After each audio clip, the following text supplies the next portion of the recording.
मोठ्या प्रेमाने त्या ठिकाणी आपल्या मुलाला घेतो, आपल्या मांडीवर बसवतो. पण त्याची आई जी होती, सावत्र आई जी सुरुची, ती सुरुची लगेच घरातून धावत येते आणि ज्या वडिलांच्या मांडीवर जो ध्रुव बसलेला होता त्याला मात्र त्या मांडीवरून हात धरून खाली ओढते आणि ध्रुवाला सांगत येते, ह्या गादीवर बसण्याचा मान फक्त माझ्या मुलाचा आहे, तुझा नाही.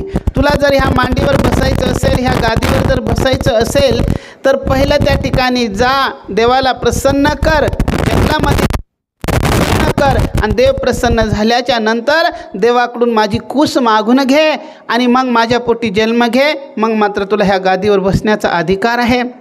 असं म्हणून त्या ठिकाणी ध्रुवाला मात्र त्या मांडीवर बसू देत नाही, त्या घरातून काढून देते. ध्रुव रडत रडत आपल्या आईकडे येतो, सुनीतीकडे येतो. महाराज तिथे आल्याच्या नंतर घडलेला पूर्ण वृत्तांत आपल्या आईला सांगत आहे आणि त्याची आई सांगत आहे की बरोबर आहे, तुझी आई जे बोलते ना ते बरोबरच आहे.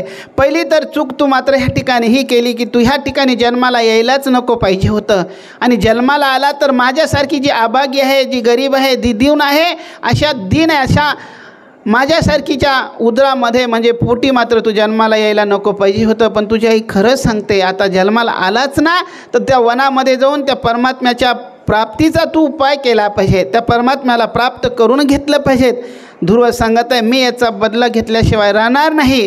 त्यावेळेस त्या ठिकाणी त्याची आई त्याला समजून सांगते, अरे जी व्यक्ती आपल्याला परमात्म्याच्या प्राप्तीचा उपाय सांगते ती व्यक्ती वाईट कशी असू शकते महाराज? भलेही सावत्र आई आहे महाराज, पण तिने मात्र तुला ह्या ठिकाणी परमात्म्याच्या प्राप्तीचा उपाय सांगितला आहे ना, ती वाईट असू शकत नाही आणि खरोखर ती काही खोटं बोलली नाही. हा जो जीव आहे, आपण ह्या ठिकाणी जन्माला जो आलेलो आहेत ना, ते फक्त परमात्म्याच्या प्राप्तीसाठीच आपल्याला हा जन्म प्राप्त झालेला आहे. त्याच्यासाठी आपण प्रयत्न केला पाहिजेत. आणि मग त्याची आई त्याला सांगत आहे, आणि जा जंगलामध्ये जा, त्या भगवंताच्या प्राप्तीसाठी उपाय कर, त्या भगवंताच्या प्राप्तीसाठी प्रयत्न कर, असं त्याची आईसुद्धा त्या ठिकाणी त्याला समजून सांगते.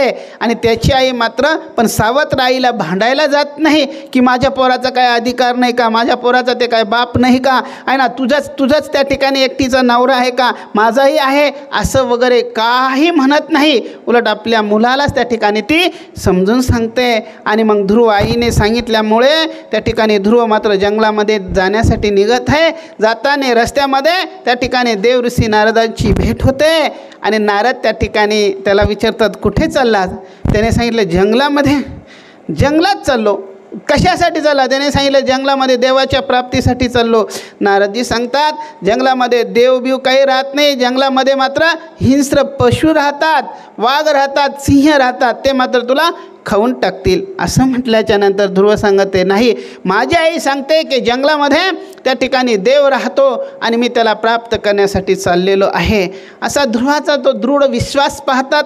आणि विश्वास पाहिल्याच्या नंतर मग नारदजी त्या ठिकाणी ध्रुवाला मात्र सुंदर असा उपदेश करतात, मंत्राचा उपदेश करतात, मंत्र देतात. महाराज ओम नमो भगवते वासुदेवाय, ओम नमो भगवते वासुदेवाय ह्या मंत्राचा उपदेश करतात. आणि त्याला मात्र त्या ठिकाणी तपश्चर्या करण्यासाठी सुंदर असं स्थान दाखवतात. आणि त्या स्थानावर जाऊन त्या गुफेमध्ये जाऊन ध्रुव काय करत आहे? तपश्चर्या करत आहे. आणि तपश्चर्या करत असताना त्या ठिकाणी सांगतात महाराज, ध्रुव जो होता तर ध्रुव तपश्चर्या करत असताना पहिल्या मात्र त्या ठिकाणी पहिल्या 3 दिवस काहीतरी त्या ठिकाणी जे बोरीचे फळं जे होते महाराज, म्हणजे ते बोरं वगैरे जे होते ते फळं कहून त्या ठिकाणी 3 दिवसातून एकदा त्या ठिकाणी ते बोरं वगैरे खायचा. आणि मग त्या ठिकाणी काय करायचा? आपली भगवंताची साधना करायचा, म्हणजे नामस्मरण करायचा. असं करत करत 1 महिना त्याने 3 दिवसाच्या नंतर फळं खाऊन 1 महिना काढलात महाराज. त्याच्यानंतर ध्रुवाने मात्र त्या ठिकाणी ते फळं खाण्याचं सोडून दिलं आणि फक्त त्या ठिकाणी जी वाळलेली पानं वगैरे होती ती खायचा. 6 दिवसातून एकदा ती वाळलेली पानं खायचा आणि देवाचं भजन करायचा. त्याच्यामध्ये करत करत ध्रुवाने मात्र 2 महिने म्हणजे असे त्या ठिकाणी वाळलेले पानं खाऊनसुद्धा 1 महिना त्या ठिकाणी व्यतीत केला. त्याच्यानंतर ध्रुवाने काय केलं महाराज, तर त्या ठिकाणी मात्र 9 दिवसातून एकदा पाणी प्यायचा आणि देवाचं भजन करायचं महाराज. 9 दिवसातून एकदाच पाणी प्यायचा आणि ओम नमो भगवते वासुदेवाय, ओम नमो भगवते वासुदेवाय देवाचं भजन करत आहे. असं करत करत ध्रुवाने मात्र 3 महिने घालवले महाराज. आणि 4था महिना लागला. ध्रुवाने पाणीही त्या ठिकाणी प्यायचं सोडून दिलं महाराज. आणि ध्रुवा मात्र 12 दिवसातून एकदा श्वास घ्यायचा आणि एकदा श्वास घेतल्याच्या नंतर देवाचं भजन करत होता. असं करत करत 4 महिने म्हणजे 12 दिवसातून एकदा श्वास घेऊन त्या ठिकाणी भजन करत असताना तोही 1 महिना घालवला. ध्रुवाच्या साधनेला 4 महिने व्यतीत झाले. त्याच्यानंतर ध्रुवाने विचार केला, 4 महिने झाले अजून देव प्रसन्न नाही. एकाग्र मन केलं महाराज ध्रुवाने. सारे आपले वृत्ती जेवढ्या होत्या ते साऱ्या वृत्ती अंतर्मुख केल्या. भगवंताचं स्मरण करू लागला. आणि जेव्हा त्याच्या साधनेचा 5वा महिना सुरू झाला, ध्रुवाने विचार केला, देव अजून मला प्रसन्न होत नाही ना. ध्रुवाने काय केलं, त्या भगवंताला आपल्या अंतःकरणामध्ये साठवलं. आणि साठवल्याच्या नंतर ध्रुवाने काय केलं महाराज, तसा देव प्रसन्न होणार नाही म्हणून ध्रुवाने काय केलं, एकदम असा गहरा श्वास घेतला. श्वास घेतला आणि तो श्वास मात्र रोखून धरला. आणि ध्रुवाचं अंतरक त्या ठिकाणी आतल्या आत भगवंताचं भजन करत आहे. ओम नमो भगवते वासुदेवाय, ओम नमो भगवते वासुदेवाय. जेव्हा 5व्या महिन्यामध्ये ध्रुवाने श्वास रोखून धरला तर आजूबाजू पूर्ण जगाचा जो श्वास होता तो मात्र थांबल्या गेला. सारं जग असं व्याकुळ झालं की काय करावं. श्वास भेटाना सारे जीव मात्र असे कासावीस होऊ लागले. त्यावेळेस त्या ठिकाणी मात्र महाराज की ते देवता लोक भगवंताकडे गेले आणि भगवंताला सांगितलं, देवा लवकर जा, ध्रुवाला दर्शन द्या. जर का तुम्ही तुमच्या त्या भक्ताला जर दर्शन दिलं नाही ना तर सारा जगाचा प्रलय होईल असं सांगत आहे. कारण त्या ध्रुवाने काय केलेलं आहे की श्वास मात्र रोखून धरलेला आहे. का तर त्या ठिकाणी ध्रुवाने श्वास रोखला आणि साऱ्या जगाचा श्वास बंद का झाला तर सांगतात महाराज संत सुंदर भाव काढतात की ध्रुवाने त्या भगवंताला आपल्या अंतःकरणामध्ये साठवलं. आणि त्या साऱ्या तो परमात्मा जो होता त्या परमात्म्यामध्ये साऱ्या जगाचा निवास आहे. सारं जग कुठे राहतं, त्या परमात्म्यामध्ये आहेत महाराज आहे ना. जसं आपण सारी पृथ्वी आकाशामध्ये त्या ठिकाणी आहेत आहे ना, तसंच पृथ्वीच्या चौकडून पाणी आहे. त्याप्रमाणे ते पूर्ण जगत जे आहे त्या परमात्म्यामध्ये आहे. आणि तो परमात्मा ध्रुवाच्या अंतःकरणामध्ये स्थित आहे. आणि म्हणून ध्रुवाने त्या ठिकाणी श्वास बंद केला तर साऱ्या जगाचा श्वास रोखल्या गेला. आणि मग त्या ठिकाणी साऱ्या देवतांनी ऋषीमुनींनी भगवंताला विनंती केली आणि भगवंत ध्रुवाला दर्शन देण्यासाठी येत आहे. पण ज्या गुफेमध्ये भगवंत ध्रुव होता, साधना करत होता, तर भगवंत काय करायचे महाराज, दुसऱ्या गुफेमध्ये जायचे. माझा भक्त ध्रुव इथं आहे का त्यांना विचारायचे महाराज. परत तिथं नसल्याच्या नंतर दुसऱ्या गुफेत जायचे, सांगायचे ध्रुव इथं आहे का, इथं साधना करत आहेत का. तर त्या ठिकाणी तिथे ध्रुव नव्हता. संत भाव काढतात महाराज. भगवंत एका गुफेतून दुसऱ्या गुफेत पाहायचे, दुसऱ्या गुफेतून तिसऱ्या अशा दरीमध्ये त्या डोंगर दऱ्यामध्ये पाहत होते की ध्रुव कुठे आहे, ध्रुव कुठे आहे. भगवंत हेच करत होते.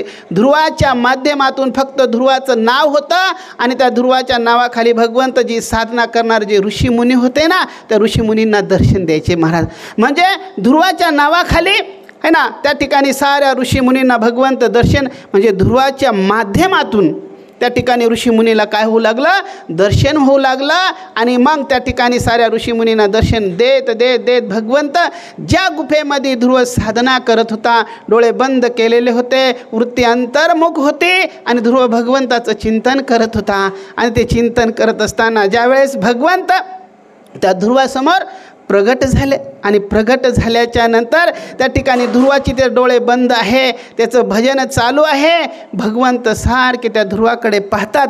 पण भगवंताला असं वाटलं लवकर जर आपण याला जर शुद्धीवर जर आणलं नाही, म्हणजे याचं जर ध्यान आपण जर भंग जर केलं नाही तर नक्की मात्र जगाचा प्रलय झाल्याशिवाय राहणार नाही.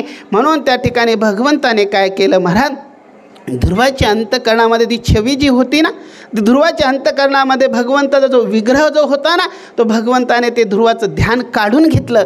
आणि ध्रुवाचं ते ध्यान काढल्याबरोबर त्या ठिकाणी जसं पाण्याच्या वेगळी मासोळी काढावी तसा ध्रुव असं छटपटू लागला. ते ध्यान काढलं, ध्रुवाने डोळे उघडले, समोर भगवंताला पाहतात. संत भाव काढतात मला की भगवंत त्या ठिकाणी ध्रुवाला दर्शन द्यायला आले नव्हते, तर देव त्या ठिकाणी ध्रुवाचं दर्शन घ्यायला आला होता आहे ना. एवढा त्या ध्रुवाची ती 5 वर्षाचा जो अबोध बालक महाराज किती त्याची श्रद्धा, किती निष्ठा असेल महाराज. आणि मग ध्रुवाला भगवंताने त्या ठिकाणी ध्रुवाला दर्शन दिलेलं आहे. ध्रुव एकसारखा त्या भगवंताकडे पाहत आहे, एकसारखा. ध्रुवाला काही, आता 5 वर्षाचा बालक आहेत महाराज, काय बोलावं, काय स्तुती करावं, काही, फक्त त्याची निष्ठा होती, श्रद्धा होती, आईच्या शब्दावर विश्वास होता महाराज. आणि म्हणून त्या ठिकाणी तो ती साधना करत होता. आणि मग भगवंतानेच त्या ठिकाणी महाराज त्या ध्रुवाच्या कपोलाला असा शंख लावला.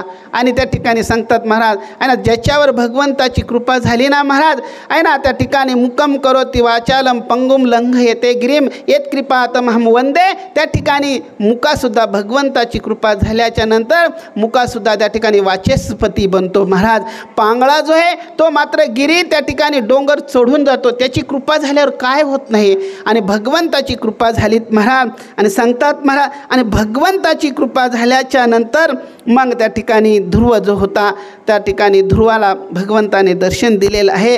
आणि ज्या पर कृपा भई राम की ता पर कृपा करई सब कुही. ज्याच्यावर एकदा भगवंताची कृपा झाल्याच्या नंतर त्याच्यावर लोक सारेच काय करतात महाराज, मग कृपा करतात. आणि मग त्या ठिकाणी भगवंताचं दर्शन झाल्याच्या नंतर ध्रुव जो आहेत महाराज त्या दर्शन घेऊन तो मात्र आपल्या आश्रमाकडे म्हणजे आपल्या राज्याकडे येत आहे. तर राज्याकडे येत असताना मग त्या ठिकाणी नारदाद्वारे त्या ठिकाणी उत्तानपादाला कळालं. उत्तानपादाने सुंदर ते नगर सजवलं, तो महल सजवला. मग त्या ठिकाणी हत्तीवर अंबारी त्या ठिकाणी चढवण्यात आली. आणि मग ढोल ताशे वाजे नगारे जेवढे होते ते वाजत गाजत त्या ठिकाणी उत्तानपाद जो होता तो ध्रुवाला आणण्यासाठी गेलात महाराज आहे ना. एक भगवंताची कृपा झाली आणि मोठ्या थाटामाटामध्ये मग ध्रुवाला मात्र घेऊन आले. घेऊन आल्याच्या नंतर ध्रुवाने सर्वात प्रथम आपल्या वडिलांचं दर्शन घेतलं. बाजूलाच त्या ठिकाणी उत्तानपादाच्या दोन्ही पत्न्या होत्या महाराज. त्याच्यानंतर त्या ठिकाणी त्याची ती आई होती ना सावत्राई, ती त्या ठिकाणी म्हणत होती, बघा माझ्यामुळे आज मात्र ध्रुवाला देवाचं दर्शन झालं. मी किती कठोर शब्दाने त्याला बोलले होते, पण माझं बोलणं त्याच्या जिव्हारी लागलं आणि त्यांनी साधना केली. माझ्यामुळे त्यांनी साधना केली. माझ्यामुळे ह्या बाळाला मात्र कष्ट भोगावे लागले. ती मनामध्ये संकोच करू लागलीत महाराज. आणि ती सांगते, आज मात्र माझ्यामुळे याला मात्र देवाचं दर्शन झालं, पण माझ्यामुळे याला कष्ट भोगावे लागले, माझ्यामुळे याला तपश्चर्या करावी लागली, असं म्हणून ती मनात संकोच करू लागली.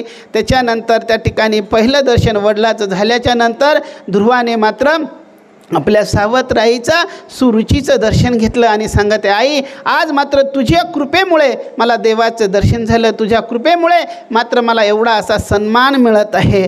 आणि त्याच्यानंतर आपल्या आईचं दर्शन घेतलेलं आहे. तर मग आईचं दर्शन घेतल्याच्या नंतर ध्रुव जो होता मोठ्या थाटामाटामध्ये त्याचा सत्कार वगैरे करून त्याला त्या राजमहालात आणलेलं आहे. पुढे मात्र ध्रुव शहाणा झाला, किशोर वयात आला, त्याचा विवाह झाला. सुंदर त्या ठिकाणी वर्णन करत आहे. आणि विवाह झाल्याच्या नंतर त्या ठिकाणी असा प्रसंग आहेत महाराज. आणि मग उत्तानपादाने त्याला राजा त्या ठिकाणी घोषित केलेला आहे. आणि ध्रुवाने जवळजवळ त्या ठिकाणी महाराज 36,000 वर्षे त्या ठिकाणी राज्य केलं असं सांगतात. तर मग ध्रुवाचा एक जो भाऊ होता, छोटा जो भाऊ होता, त्याचं नाव उत्तम. त्या उत्तमाचं जे महाराज तर 180 युद्ध झालं सांगत आहे. आणि त्या युद्धामध्ये तो उत्तम नावाचा जो सावत्र जो भाऊ होता तो मारला गेला.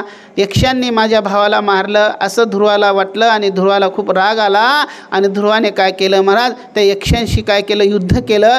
त्या युद्धामध्ये अनेक यक्षांना मात्र त्या ठिकाणी मारलंत महाराज. आणि अनेक यक्षांना मारल्याच्या नंतर पुढे असा प्रसंग आहेत महाराज की मग त्या युद्धामध्ये ते युद्ध चालू असताना निष्पाप यक्षांना तो मारत असताना त्याचे जे बाबा होते ना, ध्रुवाचे बाबा, ते बाबा त्या युद्धाच्या प्रसंगामध्ये प्रगट झाले. म्हणजे मनू महाराज त्या ठिकाणी आले. आणि मनू महाराज आल्याच्या नंतर त्या ठिकाणी मनू महाराजाने त्या ध्रुवाला मात्र सत्संग केलात महाराज आहे ना. देवाचं त्या ठिकाणी म्हणून सांगतात महाराज की सत्संगाला खूप महत्त्व आहे, सत्संगतीला खूप महत्त्व आहे. आणि एक वेळेत देवाचं दर्शन झाल्याच्या नंतर माणसाच्या अंतःकरणामधले विकार जातीलच हे मात्र सांगता येत नाही. बघा ना महाराज, त्या शिशुपालाला दिवसातून किती वेळेस दर्शन होत होतं देवाचं, तरी पण देव त्याला कळाला नाहीत महाराज आहे ना. देवाविषयी त्याच्या मनामध्ये द्वेष होता महाराज. त्या ठिकाणी देव भेटला की शिशुपाल त्याला शिवाय द्यायचं महाराज. दुर्योधनाने आपल्या जीवनामध्ये बऱ्याच वेळेस मात्र भगवंत भगवंताचं दर्शन केलं असेल बऱ्याच वेळेस, पण तरीसुद्धा त्याच्या मनामधली ती ईर्ष्या जी होती, जो दोष भाव जो होता, पांडवाविषयी असणारा जो क्रोध होता, तो मात्र गेला नाहीत महाराज. मला हे सांगायचं आहे की देवाचं दर्शन झाल्याच्या नंतर माणसाच्या अंतःकरणामधले विकार जातीलच हे मात्र सांगता येत नाही. पण सत्संगती जर झाली, सत्संग जर झाला, सत्पुरुषाची जर संगती जर लाभली ना, निश्चित माणसाच्या अंतःकरणामधले विकार जातात महाराज. आणि म्हणून तर सांगतात महाराज, त्या भगवंतापेक्षा सुद्धा संतांची कृपा, गुरुची कृपा मोठी मानल्या जाते महाराज. कबीर महाराज सांगतात ना महाराज, गुरु गोविंद दोनों खडे काके लागू पाय, बलिहारी गुरु आप की जो गोविंद दियो बताय. है ना, त्या गोविंदापेक्षा, त्या भगवंतापेक्षा सुद्धा संतांची महत्ता कसे श्रेष्ठ आहे. ध्रुवाला त्या ठिकाणी भगवंताचा साक्षात्कार झाला होता, तरी पण ध्रुवाच्या अंतःकरणामधला क्रोध नावाचा जो विकार होता तो गेलेला नव्हता. ज्या वेळेस मनू महाराजांनी त्याला सत्संग केला, मनू महाराजाने त्याला सांगितलं, अरे हा रे तुझा जो भाऊ होता ना, हा अत्यंत उदंड होता आणि एका उदंड भावासाठी मात्र तू निष्पाप त्या यक्षांना मारत आहे. त्याच्याशी सुंदर सत्संग केलात महाराज. आणि सत्संगतीमुळे ध्रुवाचा मात्र त्या ठिकाणी जो क्रोध होता तो क्रोध शांत झाला. आणि क्रोध शांत झाल्याच्या नंतर मग त्यांनी त्या यक्षांना मात्र त्या ठिकाणी अभय दिलं. सुंदर असा प्रसंग आहे. आणि नंतर मात्र त्या ठिकाणी पुढे मग ध्रुवाचा जेव्हा जाण्याचा प्रसंग आला, त्यावेळेस त्या ठिकाणी मृत्यू देवता ध्रुवाला घेण्यासाठी आली. त्यावेळेस त्या ठिकाणी सांगितलं, मी तुमचा स्वीकार करतो. ज्यावेळेस मृत्यू त्या ठिकाणी ध्रुवाला घेण्यासाठी आलेले असताना मग ध्रुवाने काय केलं महाराज, त्या मृत्यूच्या मस्तकावर पाय दिला आणि त्या ठिकाणी भगवंताच्या त्या विमानामध्ये ध्रुव आरूढ झालेला आहे. सुंदर वर्णन करतात महाराज, मृत्योर्मूर्ध्नी पदम दत्वा आरुहाद भूतम गृहम, असं त्या ठिकाणी वर्णन करत आहे. आणि म्हणून त्या ठिकाणी संतांची कृपा विशेष आहे. आणि ध्रुवाने मात्र मृत्यूच्या डोक्यावर त्या ठिकाणी पाय देऊन ध्रुव भगवंताच्या धामाला गेलेला आहे. जे पद भगवंताने ध्रुवाला दिलेलं आहे, ज्याला आपण अडळ पद म्हणतो, असं त्या ठिकाणी ध्रुव लोकाचं पद त्या ठिकाणी ध्रुवाला त्या ठिकाणी दिलेलं आहे. आचार्य शुकाचार्य जे आहे ते परीक्षित राजाला सांगत आहे की मग ध्रुवाचा पुत्र जो होता उत्कल, तो राजगादीवर बसवण्यात आला.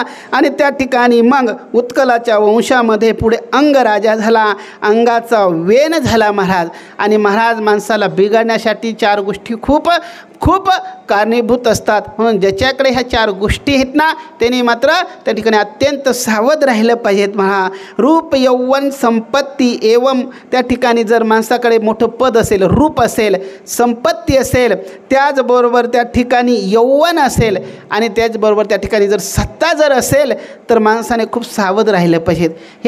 ह्या गोष्टी ज्याच्याकडे आहेत ना, त्याच्याकडे मात्र दुर्गुणी येण्याची जास्त शक्यता असते, बिघडण्याची जास्त शक्यता असते महाराज. म्हणून ध्रुवाचा जो पुत्र जो होता ना, वेन, अत्यंत उदंड होता महाराज. आहे ना, सत्ता होती, संपत्ती होती महाराज, यौवन होतं, म्हणजे जवानीसुद्धा त्याच्याकडे होती ना, ते अत्यंत उदंड होता महाराज. असा असणारा जो वेन जो होता, पुढे त्या वेनाचा पुत्र महाराज अंग झाला. आणि त्या ठिकाणी सांगत आहे की मग वेन अत्यंत उदंड झाल्याच्यामुळे त्या ठिकाणी काय करतात, ते ऋषीमुनी त्याला समजावून सांगण्यासाठी जातात. आहे ना, की मग त्या वेनाने काय केलं महाराज, की सारे यज्ञ बंद पडले, मीच देव आहे, माझीच पूजा करा, माझ्याच नावाचं त्या ठिकाणी हवन करा, पाठपूजा कोणीच करू नका, करायचं असेल तर माझ्याच नावाचं करा, असं त्याने सारे मात्र सात्विक जेवढे कर्म होते, परमार्थिक जेवढे कर्म होते, सारे त्याने बंद पाडले आणि अत्यंत उदंड निघाला. आणि मग साधू ऋषी मुनी त्यांना त्या ठिकाणी समजून सांगण्यासाठी गेला, तर त्यांनाच मात्र सांगितलं बंद करा, नाहीतर तुम्हाला मात्र मी माझ्या राज्यातून बहिष्कृत करून टाकील, असं सांगत आहे. मग ते सारे संत एकत्रित आलेत महाराज. त्यांनी विचार केला आणि विचार करून त्यांनी काय केलं, असं एक हुंकार भरला. हुम म्हणजे हा एक शाप आहेत महाराज.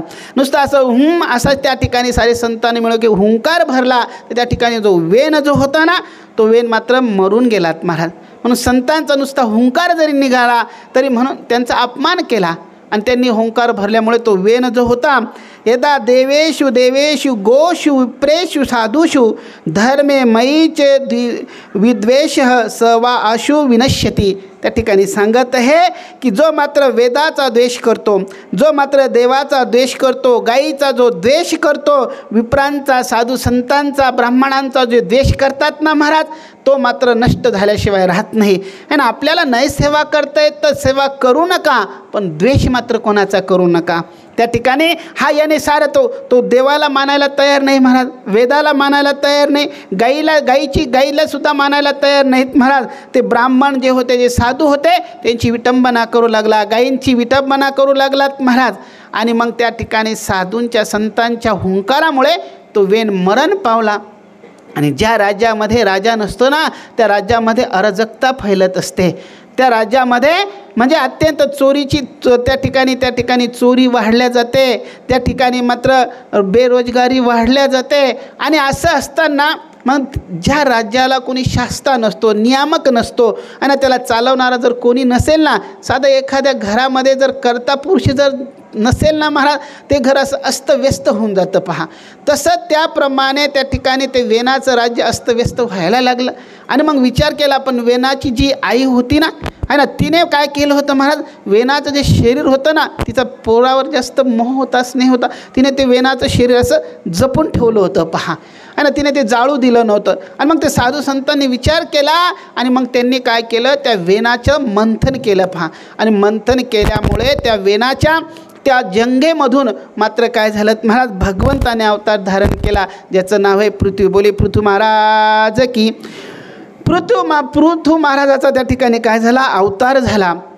आणि मग त्या ठिकाणी अवतार झाल्याच्या नंतर त्या ठिकाणी असा प्रसंग आहे. आता पृथ्वी महाराजचा अवतार झाल्यावर त्यांनी विचार केला आणि त्यांनी मात्र काय केलं की, कारण वेनाचं एवढं पाप होतं की त्याच्या पापामुळे ही जी जमीन जी होती ना, ही सारी नापीक झालेली होती, सारी बंजर झालेली होती. आणि ना 1 किलो धान्य जर पेरलं तर ती पावशेरसुद्धा देत नव्हती. त्याच्या पापामुळे ह्या जमिनीने काय केलं होतं महाराज, ह्या भूमीने जेवढं बीज होतं ना, ते सारं बीज आपल्या पोटामध्ये तिने साठून ठेवलं होतं महाराज.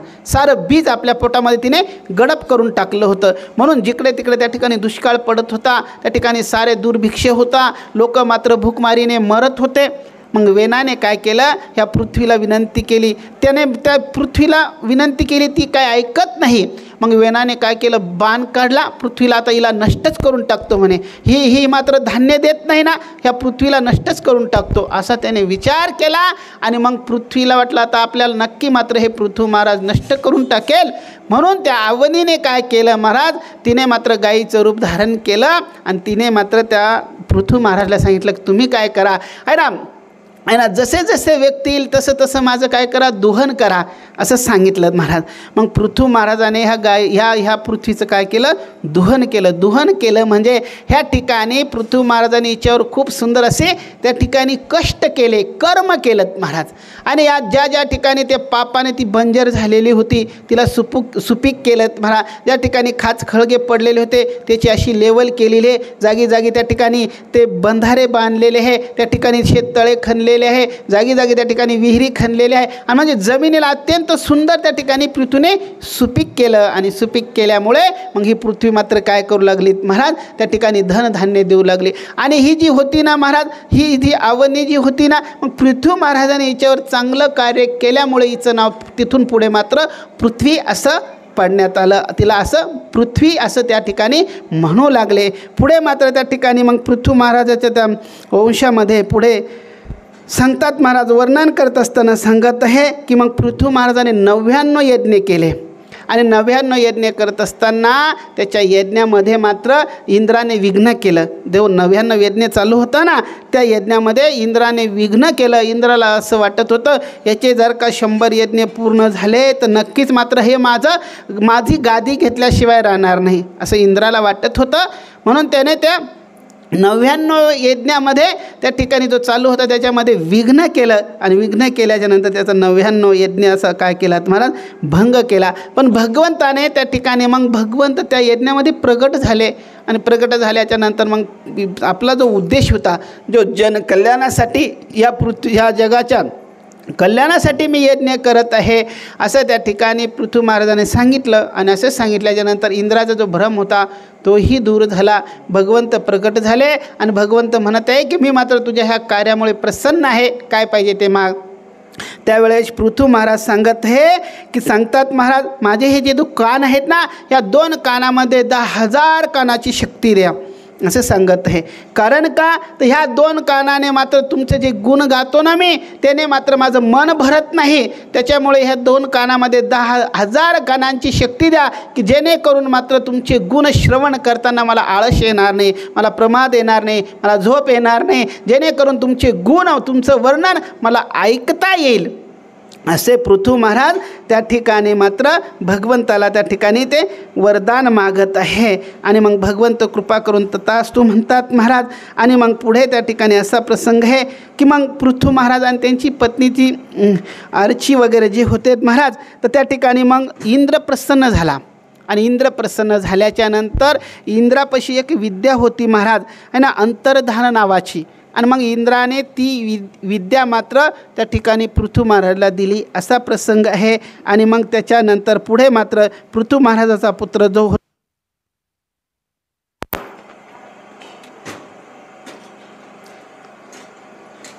राम बोले बालकृष्ण लाल की. आणि मग त्या विद्येपासून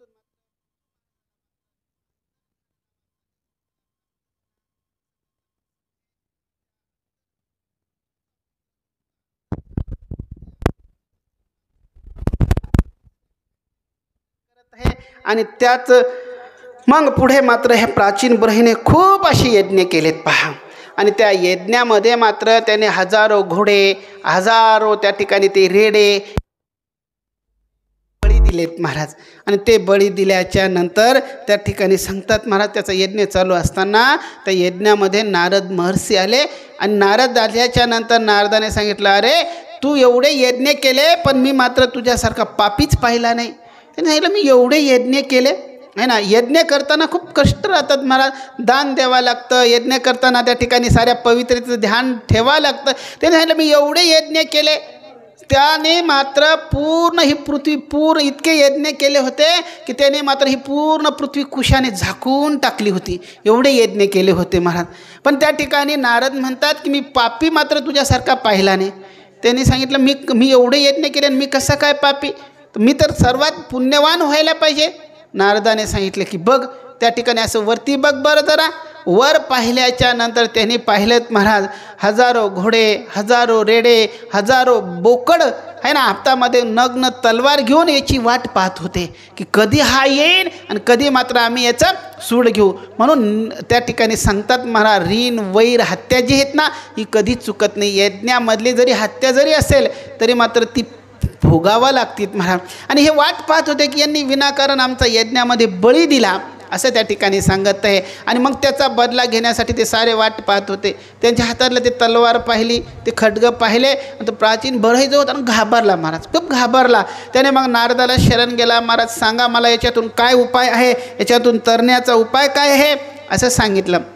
आता खरं तर यज्ञामध्ये कोणत्याच यज्ञामध्ये, कोणत्याच ग्रंथामध्ये, कोणत्याच पुस्तकामध्ये बळी देण्याचं असं कुठं सांगितलेलं नाहीत महाराज. माझ्या तर नाही वाचण्यात आलं महाराज आहे ना, कोणत्या पुस्तकात असं सांगितलेलं नाही की देवाला तुम्ही रेड्याची बळी द्या, बोकडाची बळी द्या, 2 पायावाल्याची बळी द्या आहे ना. 2 पायावाला कोंबडं ते गरीब बरं चालतात महाराज, माणसं चालत नाहीत आहे का नाही. कोणी माणसाची बळी देतं का बरं, नाही देत आहे ना. आता जे आघुरी विद्यावाले राहतात ते लोक करतात आहे ना, पण ते आघुरी विद्या ती करणं चांगलं नाही. जारण मारण जी विद्या आहेत ना ती करणं चांगलं ते तर त्या ठिकाणी करतानासुद्धा कष्ट आहे.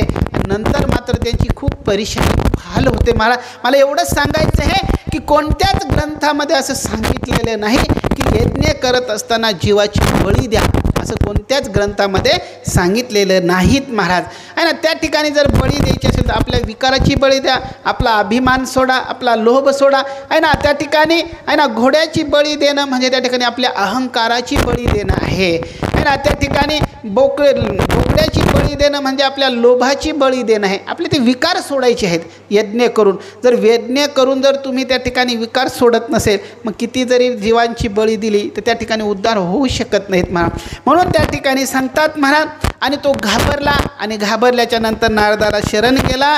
नारदाला शरण गेल्याच्या नंतर मग नारदजी त्याला एक सुंदर असं पुरंजन व्याख्यान सांगतात. पहा, पुरंजनी व्याख्यानं जे आहेत आणि मागच्या वेळेस विस्ताराने सांगितलेलं होतं मी. ते पुरंजनी व्याख्यान सांगतात आणि त्याला मात्र त्याच्या स्वरूपाची काय करतात महाराज, ओळख करून देतात. आणि त्याच्या स्वरूपाची ओळख करून दिल्याच्या नंतर मग त्याला ते कळतं महाराज की हा जो जीव आहे म्हणजे मी कसं आहे तर ईश्वर अंश जीव अविनाशी चेतन आम्हाला सहज सुखराशी. हा जो जीव आहेत ना महाराज तो कसा आहे ईश्वराचा अंश आहे आणि तो कसा आहे सहज सुखराशी आहे, सहज सुख स्वरूप आहेत. कारण ज्याप्रमाणे भगवंत सुख स्वरूप आहे ना तसा हा जीवसुद्धा सुख स्वरूप आहे, आनंद स्वरूप आहे. पण आपल्या स्वरूपाला आपण विसरल्यामुळे आपल्याला वाटतं की आम्ही कसे दुःखी आहोत, आम्ही कसे त्या ठिकाणी कष्टी आहोत, आम्ही परिच्छिन्न आहोत, असं आपल्याला काय होतं महाराज अज्ञानामुळे भासत आहे. पण जसे आपल्या बाप्पाचे म्हणजे जसे त्या ठिकाणी भगवंताचे गुण आहेत आणि ना भगवंताचं स्वरूप आहे तसंच ह्या जीवाचं स्वरूप आहे. कारण हा जो जीव आहेत ना त्या भगवंताचा अंश आहे आणि अंशीचे गुण त्या अंशामध्ये आल्याशिवाय राहत नाही. आणि भगवंताचा अंश आहे. भगवंत गीतेत सांगतात पहा 15व्या अध्यायात मम वंशो जीव लोके जीवभूतच सनातन. सनातन आहे ना ज्याचा कधी त्या ठिकाणी अंत नाही असं असणारा जो सनात आहे ना असा हा जो जीव आहेत ना माझा अंश आहे आणि तो कसा आहे सनात आहे, सुखी आहे, शांत आहे, आनंद स्वरूप आहे. हे माणसाला कळालं पाहिजेत आणि ते कळून देण्याचं काम श्रीमद्भागवत करतं. हेच मात्र नारदाने पुरंजन आख्यान त्या ठिकाणी त्या प्राचीन बरहीला सांगून त्याला मात्र ते ज्ञान प्राप्त करून दिलं, त्याला मोक्षाची प्राप्ती करून दिली. ह्या ठिकाणी मात्र चौथा जो स्कंद आहे तो ह्या ठिकाणी समाप्त होतो. त्याच्यानंतर 5वा स्कंद आहे. 5व्या स्कंदामध्ये प्रियव्रताचं चरित्र येतं. प्रियव्रताने आपल्या जीवनामध्ये सुंदर त्या ठिकाणी असं व्रत धारण केलं होतं आणि मी मात्र जगामध्ये अंधार नावाची वस्तू राहू देणार नाही असं त्या ठिकाणी सांगितलं होतं. आणि मग त्या प्रियव्रताने त्या ठिकाणी तो रथ प्राप्त केला आणि त्याच प्रियव्रताच्या वंशामध्ये पुढे मात्र त्या ठिकाणी प्रियव्रताचा जो मुलगा होता तो अग्निंद्र झाला. अग्निंद्राचा पुत्र त्या ठिकाणी नाभी झाला. नाभीचा पुत्र त्या ठिकाणी ऋषभदेव झाले आणि सुंदर असं वर्णन येतं महाराज. मग ऋषभदेव झाल्याच्या नंतर त्या ऋषभदेव हे भगवंताचा अवतार मानलेला आहेत महाराज. हा जो भगवंताचा ऋषभदेव आहे ना हे भगवंताचा अवतार आहेत महाराज. आणि मग त्या ठिकाणी ह्या ऋषभदेवाला पुढे 100 पुत्र प्राप्त झालेत महाराज. त्याच्यामध्ये मोठा जो मुलगा होता भरत आहे ना मग त्या भरताचं चरित्राचं वर्णन येतं महाराज.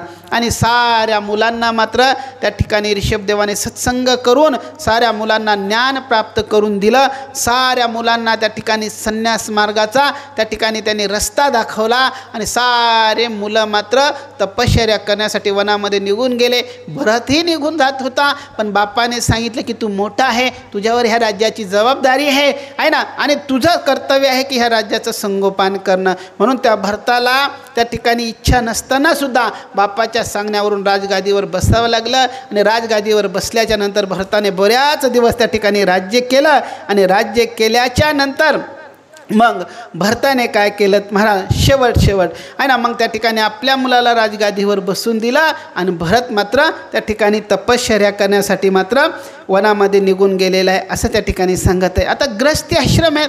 भरताला सांगितलं ग्रहस्थी आश्रमाचे काही धर्म आहेत महाराज की ग्रहस्थी आश्रमाने घर बांधल्याच्या नंतर घरामध्ये देवघर काढलंच पाहिजेत. ज्या घरामध्ये म्हणजे भरताला नियम सांगत आहे. बाकीच्या मुलांना जे होतं महाराज त्याच्यामध्ये काही 9 योगेश्वर झालेत, काही संन्यास मार्गाला वनामध्ये निघून गेले. एकटा भरत राजगादीवर बसवल्याच्या नंतर भरताने सांगितलं माझ्या साऱ्या भावांना तुम्ही मात्र त्या ठिकाणी ज्ञान मार्गाचा उपदेश केला आणि मला मात्र ह्या ग्रहस्थी आश्रमामध्ये गुंतवतात, मला मात्र आश्रमाच्या मोहामध्ये म्हणजे ह्या राज्याच्या मोहामध्ये गुंतवतात असं सांगत आहे. त्यावेळेस ग्रहस्थी आश्रमसुद्धा कारण ग्रहस्थी आश्रम सर्वात श्रेष्ठ आहे म्हणा. धन्यो ग्रस्त आश्रम असं सानंदम सततम सुताश धिया कांता मृदी भाषिणी असं त्या ठिकाणी वर्णन करतात बा ग्रहस्थी आश्रमाचं. ग्रहस्थ आश्रम सर्वात श्रेष्ठ आश्रम आहे महाराज. कारण ह्या ग्रहस्थी आश्रमावरच तिन्ही आश्रमाचं जीवन अवलंबून असतं. तिन्ही आश्रमाचा हा आश्रयदाता आहे ग्रहस्थी आश्रम. फक्त तो चालवत असताना मात्र त्या ग्रहस्थी आश्रमाचे जे नियम आहेत ना ते मात्र पालन केले पाहिजेत. म्हणजे गृहस्थी आश्रमाने त्या ठिकाणी सर्वात प्रथम जर घर बांधलं असेल तर घर बांधल्याच्या नंतर त्या घरामध्ये मात्र देवघर काढलंच पाहिजेत. एका कोपऱ्यामध्ये सरासरी ईशान्य कोपऱ्यामध्ये देवघरची स्थापना केली पाहिजेत. आणि ज्या घरामध्ये देवघर नाही ते घर मात्र कसं आहे, स्मशानाप्रमाणे आहेत म्हणा. स्मशानात कुठं देऊळ असतं का? शंकर भगवंतसुद्धा स्मशानात असतात, पण स्मशानाचे थोडे बाजूला असतात. स्मशानामध्ये देऊळ बांधल्या जात नाही. आणि ज्या घरामध्ये देवघर नाही त्याला मात्र काय म्हटलं जातं, स्मशान म्हटलं जातं. म्हणून आपल्या घरामध्ये आपण देवघर काढलं पाहिजे. बघा, आपण एवढं मोठं घर बांधतो महाराज, आणि त्या घरामध्ये आपण छोट्याशा कोपऱ्यामध्ये छोटंसं देवघर काढू शकत नाहीत महाराज. त्या एका कोपऱ्यामध्ये लोकाला किती जरी जागा असली तर कमीच पडतीत महाराज, आहे का नाही? किती असू द्या. काही मात्र मग 10 बाय 10च्या कमऱ्यामध्ये राहतात. आणि काहीला मात्र कितीतरी 100,000 स्क्वेअर फूटचे सुद्धा प्लॉट पुरत नाहीत महाराज. म्हणजे जेवढं लांबवलं तेवढं मला एवढंच सांगायचं आहे की छोटं असू द्या मोठं असू द्या, तुमचं घर जर असेल तर त्या घरामध्ये एक देवघर अवश्य काढा. जर घरामध्ये जर देवघर नसेल तर ते घर मात्र स्मशानाप्रमाणे आहे. परत घरामध्ये भोजन बनवत असताना मी देवाला नैवेद्य दाखवण्यासाठी, देवाला प्रसाद चढवण्यासाठी, देवाला भोग लावण्यासाठी मी भोजन बनवते असं करा. आणि जे लोक देवाला नैवेद्य दाखवण्याच्या आधी जे खातात ना, भुंगते ते तोघम पापा असं संत त्या ठिकाणी गीतेमध्ये भगवंत सांगतात महाराज की जे लोक स्वतःसाठी अन्न बनवतात ना ते मात्र पापच बनवतात. ते तर बनवायचं आपल्यासाठीच असतं महाराज. फक्त आपला जो उद्देश आहे, जी श्रद्धा, जी भावना जी आहे ना, असं समजायचं मला देवाला नैवेद्य दाखवायचं आहे, देवाला नैवेद्य दाखवण्यासाठी मात्र भोग लावण्यासाठी मी हे जेवण बनवते. आणि त्या ठिकाणी ती श्रद्धा, ती भावना व्यक्त करून जर जेवण बनवलं ना तो काय होतो, प्रसाद होतो. नाही मला पिकनिक करायची, मला जेवण बनवायचं आहे, मला भोजन बनवायचं आहे, मला स्वयंपाक बनवायचा असं म्हणून जर स्वयंपाक स्वतःसाठी जे बनवल्या जातं ना तर त्या ठिकाणी ते भोजन करत नसून ते काय करतात, पापच खातात महाराज. म्हणून देवाला नैवेद्य, भोजन बनवल्याच्या नंतर देवाला नैवेद्य दाखवलाच पाहिजे. त्याच्यानंतर त्या ठिकाणी सांगतात महाराज की आपल्या दारापुढे जो अतिथी आलेला आहेत ना त्या अतिथीला मात्र आपली जी योग्यता असेल त्या योग्यतेप्रमाणे आपली जर एक भाकरीची अर्ध्या भाकरीची जर योग्यता असेल ती त्याला द्यावा. ती जर आपलं सामर्थ्य नसेल तर कमीत कमी त्या ठिकाणी फुकटचं पाणी आहे ना ते पाणी तरी द्यावा. आपली पाण्याची जरी सामर्थ्य नसेल तर कमीत कमी 2 शब्द प्रेमाने बोलून त्याला मात्र वंदन करून वाटी लावावं. नाहीतर हे नाही गंज चांगला दिसतो ना, धडधाकट दिसतो ना, काम करता येत नाही का, आहे ना, भीक मागत फिरतो असं बोलून उलट मात्र कोण जाणे कोणा घडे उपासना. अतिथी जो येतो ना महाराज कधी कधी आपली परीक्षा पाहण्यासाठी येत असतात महाराज. आहे ना, देव कोणाच्या रूपामध्ये येईल सांगता येत नाहीत महाराज. म्हणून आपल्याला ते माहीत नसतं. म्हणून त्याचा सत्कार करणं, त्याचा सन्मान करणं आपल्या योग्यतेप्रमाणे. तुमच्यापाशी नाही ना तर 2 शब्द आहे ना, बातोई हाती पाय बातोई हाती पाव असं म्हटलेलं आहे. शब्द वचने का दरिद्रता, आहे ना, गोड बोलायला काय जातं बरं, आपलं गोड बोललं पाहिजेत पण विनाकारण त्याच्या नावानं बोटं मोडतात लोक, आहे का नाही. बाया बघा ना किती चांगला दिसतो, धडधाकट दिसतो, आहे ना, काम करायचं जीवावर येतं वगैरे वगैरे काय बोलतात ते तुम्ही बघा, आहे ना. तसं करू नये. अतिथी जो आला तर त्याचा मात्र काय केला पाहिजे, सन्मान केला पाहिजे. जो आपल्याला करता येईल आपल्या योग्यतेप्रमाणे. असं नाही की त्याला लईच दिलं पाहिजे असंही नाहीत महाराज. पाणी जरी नसेल ना घरात कमीत कमी तोंडाने 2 शब्द तर प्रेमाने बोलू शकतात ना महाराज, असं त्या ठिकाणी सांगतात. आणि तिसरी गोष्ट त्या ठिकाणी सांगत आहे, एकदा देवाला त्या ठिकाणी नैवेद्य दाखवल्याच्या नंतर किंवा देवाला जी वस्तू आपण चढवलेली आहे ती वस्तू देवाला चढवल्याच्या नंतर पुन्हा पायाखाली येऊ देऊ नका. आहे ना, देवाला चढवलेले फुलं आहेत, देवाला घातलेलं जे आहार आहे, देवाला त्या ठिकाणी दाखवलेलं नैवेद्य आहे तो मात्र पुन्हा आपल्या पायाखाली येऊ देऊ नका. म्हणजे त्याला आपण निर्माल्य म्हणतो, ते निर्माल्य मात्र पायाखाली येऊ देऊ नका. असं गृहस्थी आश्रमाने ह्या नियमाचं पालन केलं पाहिजेत. गृहस्थी आश्रमाने 5 यज्ञ तर नेहमी केले पाहिजेत महाराज, आहे ना. ते 5 यज्ञ त्या ठिकाणी केले पाहिजेत, आहे ना. त्या ठिकाणी अन्न बनवल्याच्या नंतर त्या ठिकाणी गोघास काढलाच पाहिजेत महाराज. चिट्टी ज्या मुंग्या आहेत त्यांना मात्र त्या ठिकाणी साखर पीठ वगैरे त्या ठिकाणी टाकलं पाहिजेत महाराज. त्याच्यानंतर कारण हे जे कळत न कळत आपल्याकडून जे पाप होतात ना त्या पापातून उत्तीर्ण होण्यासाठी मात्र 5 यज्ञ त्या ठिकाणी केले पाहिजे. अतिथीचा सत्कार केला पाहिजेत. त्या ठिकाणी भोजन झाल्याच्या नंतर गोघास दिला पाहिजेत. अग्नीला घास त्या ठिकाणी टाकला पाहिजेत. त्या मुंग्या वगैरे जे आहे त्यांना पीठ साखर जी आहे ती टाकली पाहिजेत. आपल्या घरावर आपल्या शेतावर आहे ना जे आपले धाबे जे आहेत ना त्याच्यावर मात्र त्या ठिकाणी त्या पक्ष्यांना दाणे टाकले पाहिजेत. त्यांच्यासाठी मात्र आहे ना थोड्या थोड्या कटोऱ्यामध्ये मात्र काय केलं पाहिजे, पाणी ठेवलं पाहिजे.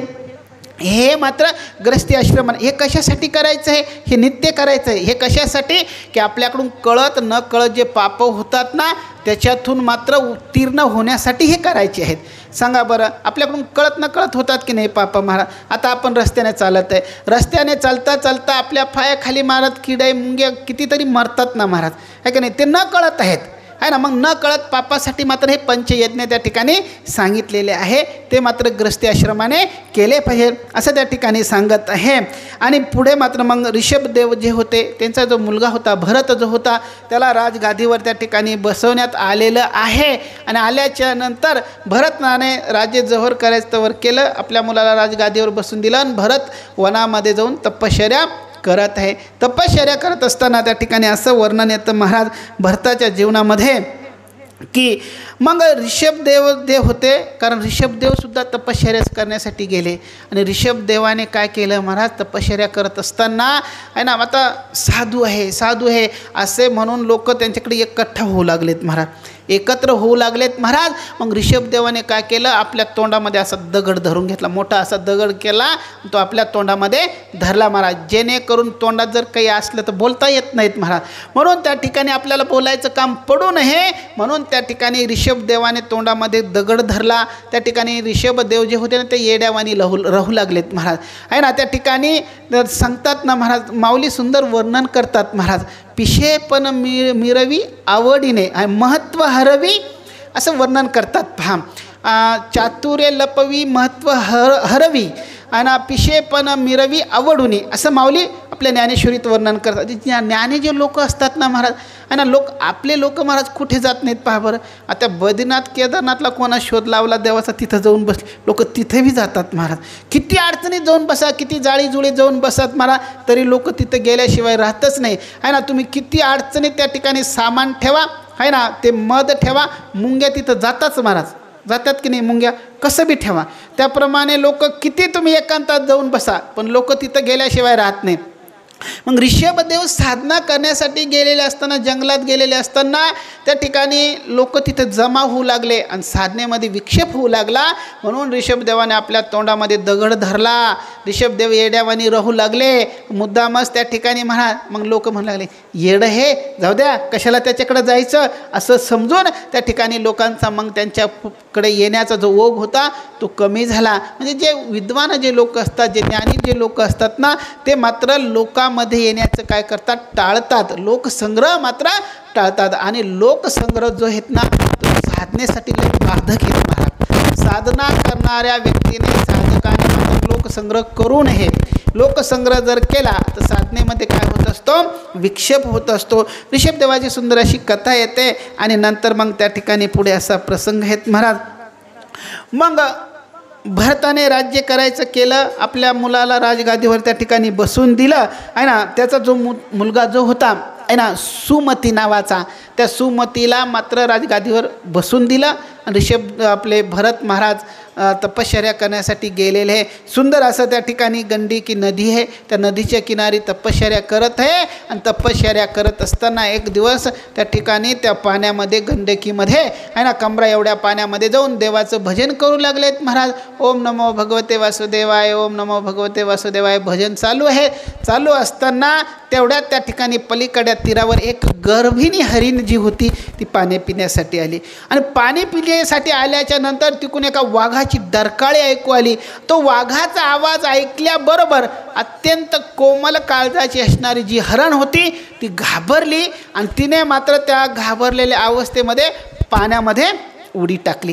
पाण्यात उडी टाकली. उडी टाकत असताना तिच्या शरीराला जो तणाव आला आणि त्या तणावामुळे तिचा जो गर्भ होता ना तो त्या पाण्यात पडला. आता तिला त्या कष्टामुळे, त्या पिढेमुळे ती हरण तर मरण पावली, ती वाहत गेली. पण हे पिल्लू वाचलेलं होतं, ते पाडस होतं, ते वाचलेलं होतं. ते वाहत चाललेलं असताना भरताने ते दृश्य पाहिलं. पाहिल्याच्या नंतर त्याला त्याची कीव आली महाराज, त्याची काय आली, दया आली. आणि त्या ठिकाणी भरताने ते उचलून घेतलं, घरी आणलं. घरी आणल्यानंतर भरताने त्याला सुंदर आपल्या ते गमछा होता ना, ते उपरण्यानं असं कोरडं केलं, पुसून काढलं. त्याला थंडी वाजू लागली तर भरताने सुंदर अशी शेकोटी केली, त्याला शेकवलं. आणि शेकवल्याच्या नंतर आता एवढंच हे सुंदर पिल्लू, आता याला आता काय करावं, तर मग त्या ठिकाणी भरताने दूध आणलं, त्याला दूध पाजलं. दूध पाजू लागलात महाराज. मग त्या बाटलीने दूध वगैरे पाजू लागला त्या बछड्याला. ते पाजत असताना हळूहळू ते पिल्लू असं मोठं झालं. मग ते असं घास खाऊ लागलं. घासपाला खात असताना मग भरत काय करू लागला, त्याला थोडं त्या ठिकाणी हिरवी कवळी घास आणून खाऊ घालू लागला. जो भरत महाराज त्या ठिकाणी 24 तासातले 23 तास भजन करत होता, असं असणारे ते भरत महाराज आता त्या पिल्लाचं संगोपन करू लागले आहे ना. सुरुवातीला मात्र त्या ठिकाणी 23 तासाचं भजन मात्र त्या ठिकाणी त्यांचं पार मात्र त्या ठिकाणी 20 तासावर आलं. पुढे मग त्याला त्याची भूक वाढल्याच्या नंतर मग त्याला आता रानात जाऊन त्या ठिकाणी थोडा हिरवा घास त्या झाडाचे शेंडे आणून त्याला टाकू लागला. टाकत असताना जे भजन 23 तास करत होता ते मात्र 15 ते 16 तासावर आलं. असं करता ते पिल्लू थोडं मोठं झाल्याच्या नंतर त्या ठिकाणी इकडं तिकडे बागडू लागलं, त्याला खाजू लागलं. तर भरताला वाटतं यायचं, त्याच्या अंगावर बसायचं, त्याच्या अंगाला खाजायचं, खुराने त्याला त्या ठिकाणी असं खाजायचं. भरताला वाटू लागलं की बघा ना, याचं बी माझ्यावर किती प्रेम आहे, किती माझ्यावर स्नेह करत आहे, असं त्याला वाटलं. ते पिल्लू आता थोडं बाजूला जायला लागलं तर भरत त्याच्या मागं जायला लागला. त्याला आडवीत नव्हता, त्याच्या मागं जायला लागला. आता भजन सुटून गेलं महाराज आहे ना. जो 23 तास भजन करणारा भरत होता, आता 1 ताससुद्धा भजन होईना महाराज. सारखं चिंता त्याची, कुठं गेला असेल, तिकडं दूर तर गेलं नसेल ना. दूर गेल्याच्या नंतर त्या ठिकाणी एखादा हिंस्र पशु येईन, त्याला खाणार तर नाही ना. मग त्याच्या मागं फिरू लागलात महाराज. असं करता एक दिवस भगवत त्याचा अंतकाळ जवळ आला आणि पडलेला होता. भरत पडल्या चिंता करू लागला. मी गेल्यावर हरणाच्या पिल्लाचं कसं होईल, कसं होईल असा विचार करत आहे तो जीव निघून गेला.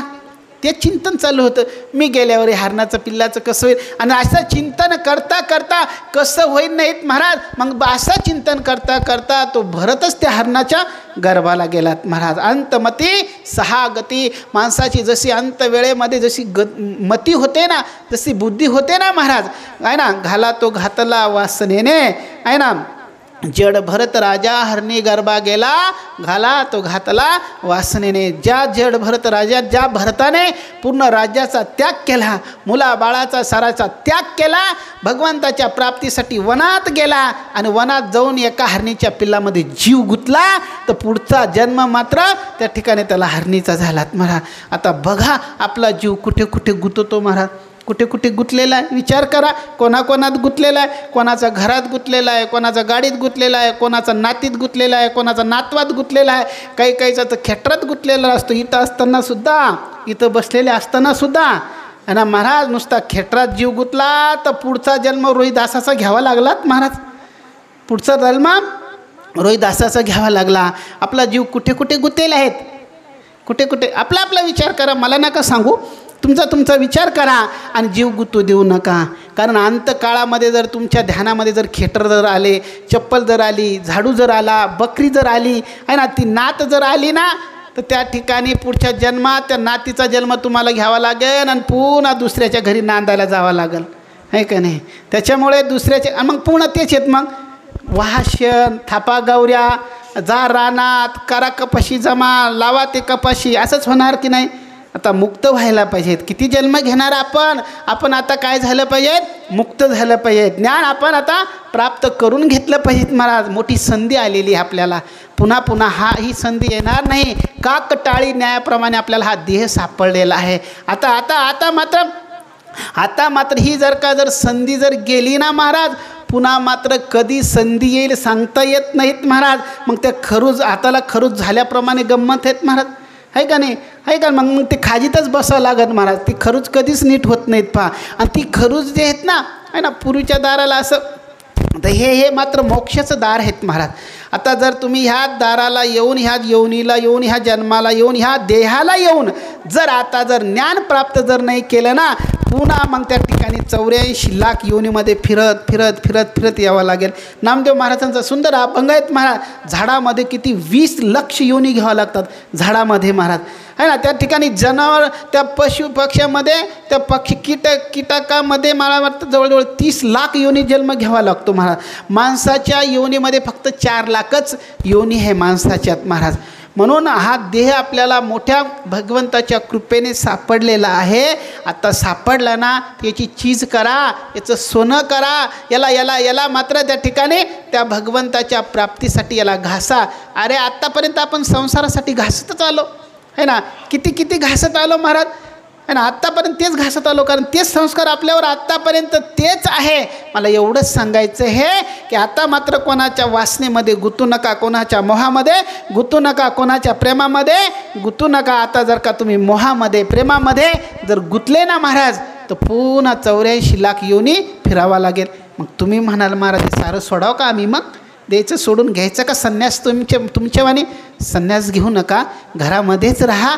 पण घरामध्ये राहून पद्मपत्रमिवां भसा, कमळाचं पान जसं पाण्यामध्ये राहतं ना, आणि त्या पाण्यात राहून ते पाणी आपल्याला लागू देत नाही, तसं संसारात राहून संसार मात्र आपल्यात घुसू देऊ नका आहे ना. संसारात राहा, पण संसार मात्र आपल्यात घुसू देऊ नका. सारखं चिंतन करत राहायचं, अहम ब्रह्मास्मी, अहम ब्रह्मास्मी, मी सच्चिदानंद रूप आहे, मी वासुदेव तत्वता, हे चिंतन करीत राहिलं पाहिजेत.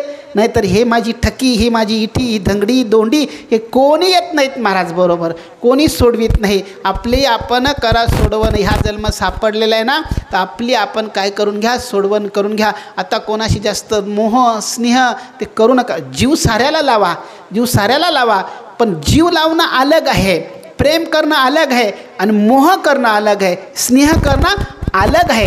हा जो मोह आहेत ना, हा मोह त्या ठिकाणी बंधनाला, अज्ञानाला कारणीभूत आहे. म्हणून सत्संग काय करतो, मी पहिल्या दिवशी सांगितलं महाराज, अज्ञान हेतुकृत मोह आहे ना, अज्ञानाला कारणीभूत जो मोह आहेत ना, तो मोह काढला पाहिजे. आणि त्याचप्रमाणे भरतराजाला त्या हरणीच्या पिल्लाचा मोह झाला. त्याला वाचवायला पाहिजे होतं, घरी आणायला पाहिजे होतं, त्याचं लाड दुलार करायला पाहिजे होता, पण त्याच्याविषयी आसक्ती, त्याच्याविषयी मोह करायला नको होता. हे कर्तव्य आहे माणसाचं. एखादा जीव जर त्या ठिकाणी दुःखी होत असेल, तर त्या दुःखामधून त्याचं निवारण करणं, त्या दुःखाचं, त्या कष्टेचं, त्या पिढेचं निवारण करणं हे माणसाचं कर्तव्य आहे. हे केलं पाहिजेत. पण मी आहे म्हणूनच ह्या होतो, मी जर नसलं तर कसं होईन याचं, आहे का नाही. मी आहे म्हणून बरं आहे तुमचं, आहे का नाही. आणि मी नसल्यावर कसं होईल तुमचं, तुम्ही मरून पहा, उलट चांगलं होतं त्यांचं महाराज. बघा तुम्ही पहा मरून पहा, आहे का नाही. काय राहत नाही महाराज कोणाचं. अहो जे 1 दिवसाचं बाळ जन्माला येतं त्याची आई राहत नाही, तर त्याचंसुद्धा त्या ठिकाणी काही राहत नाही. मला एवढंच सांगायचं आहे, प्रेम साऱ्याला करा, पण मोह मात्र कोणाशी करू नका. संसारात राहा, संसार करा.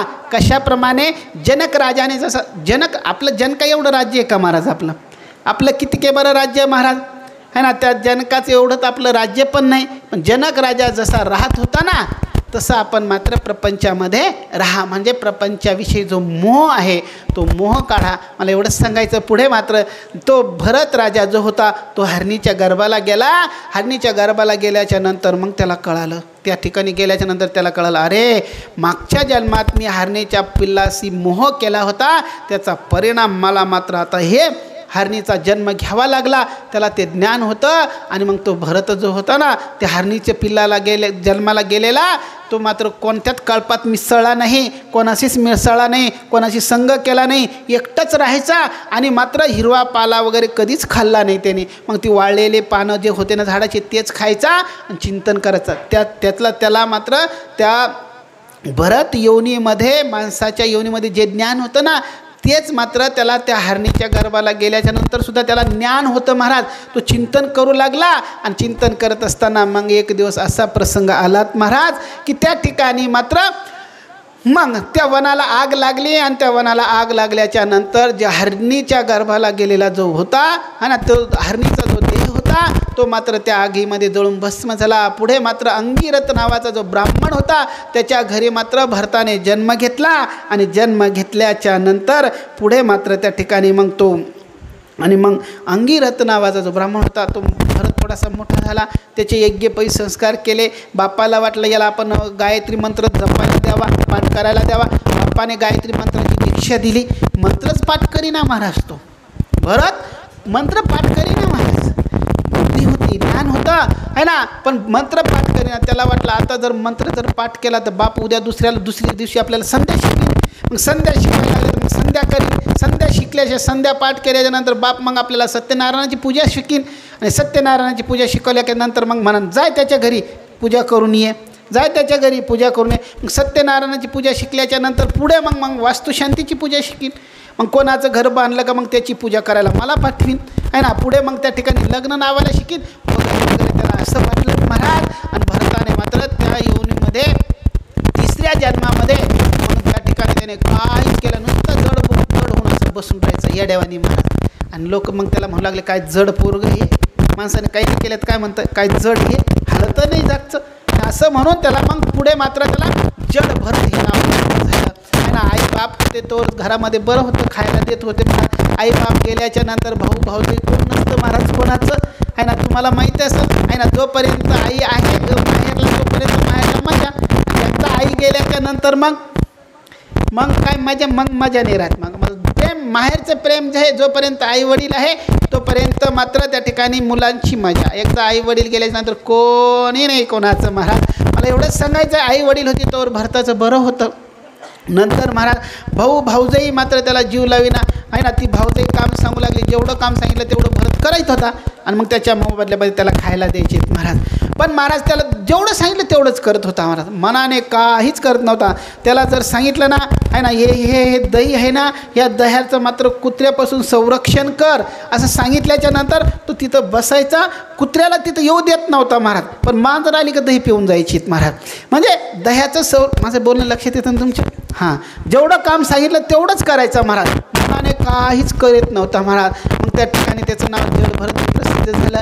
भावाचं ते भाऊजाईचं आणि त्या भावाचं त्याच्यावरून भांडण होऊ लागलं महाराज. भावाने मग त्या भाऊजाईचं कैवार घेऊन त्या ठिकाणी भरताला घरातून काढून दिलं महाराज, कारण कामच करत नव्हता महाराज. आणि लोकाला काय प्रिय, माणूस प्रिय काम प्रिय आहेत महाराज ऐका ना. जवळ तुमचे हातपाय चालू आहे ना, जवळ तुम्ही लेकराला चांगलं सांभाळतात ना, तवर सुनबाई तुम्हाला आयता कप चहाचा कप देते महाराज. आणि तुम्ही पोराला सांभाळू नका, की सुनबाई म्हणते आता नाही चहाचं मला पोरगं सांभाळायचं, घ्या करून हाताना असं म्हणतात महाराज आहे ना. जवळ हातपाय चालतात तवर माणूस प्रिय नाही, काम प्रिय आहेत महाराज. आणि मला एवढंसं मग त्या ठिकाणी भरताला घराच्या बाहेर काढून दिलं. भरत वनात गेला आणि वनात गेल्याच्या नंतर बसलेला होता महाराज. बसलेला असताना त्या ठिकाणी एक दिवस असा प्रसंग झालात महाराज.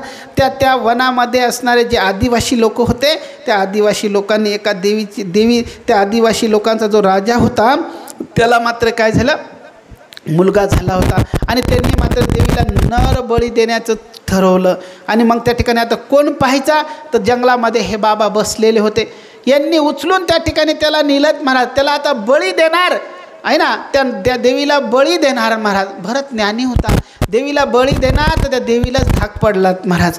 त्या भरताला उचलून नेलं, हे सारं केलं. भरत कोणाला काहीच म्हणत नव्हता, जसं करायचं तसं करा शरीराला, कारण त्याला माहिती होतं हे शरीर मी नाहीच असं त्याला माहिती होतं महाराज. आणि मग त्याला बळी देण्यासाठी नेलं, देवीलाच धाक पडला. आणि त्या देवीला म्हटलं हाशा जर का ज्ञानाचं जर का मला बळी दिला तर देव मला राहू देणार नाही. जो आधी देव जो आहे तो मात्र मला नारायण राहू देणार नाही. मग देवीनेच त्या ठिकाणी रुग्र रूप धारण केलं, साऱ्या त्या आदिवाशांचा त्या ठिकाणी नैनाट केला. भरत राजाला त्यांना मारलं, एवढं युद्ध झालं तरी भरत राजा होऊ नाही चू नाही. देवीला बळी देताना सुद्धा त्या ठिकाणी होऊ नाही चू काहीच नाहीत महाराज.